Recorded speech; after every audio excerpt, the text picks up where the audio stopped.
គ្នាសុខសុខប្រែคล้ายជាអ្នកដទៃស្រឡាញ់គ្នាសឹងអីហេតុអ្វីពួកយើងបែកគ្នា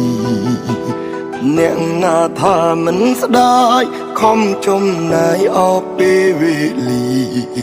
ដើររួមគ្នាជាយូរមកហើយតើអាចទេមានឱកាសអាចទៅនាំថៃស្នេហាម្ដងទៀតតើអាចទេគេត្រឡប់ស្នេហ៍បញ្ចប់ទាំងនៅស្រឡាញ់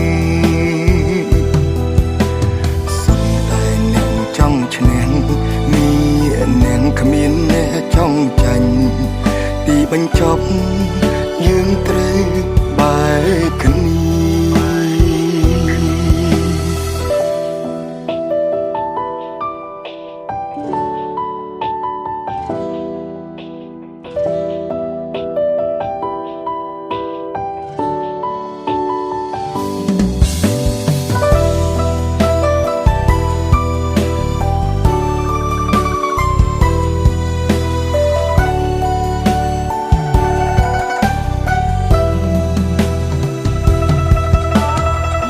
នឹងគ្នាសុខសុខ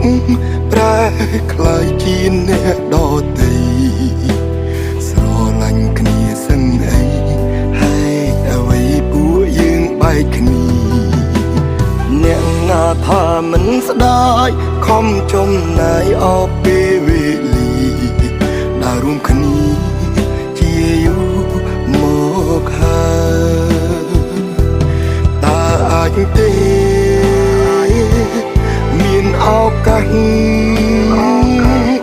អាចទៅនាំថៃស្នេហាម្ដងទៀតតើអាចទេគេត្រឡប់ស្នេហ៍បញ្ចប់ទាំងនៅស្រឡាញ់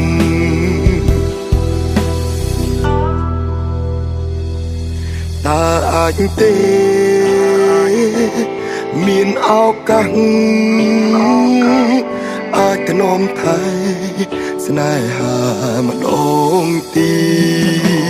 តតើអាច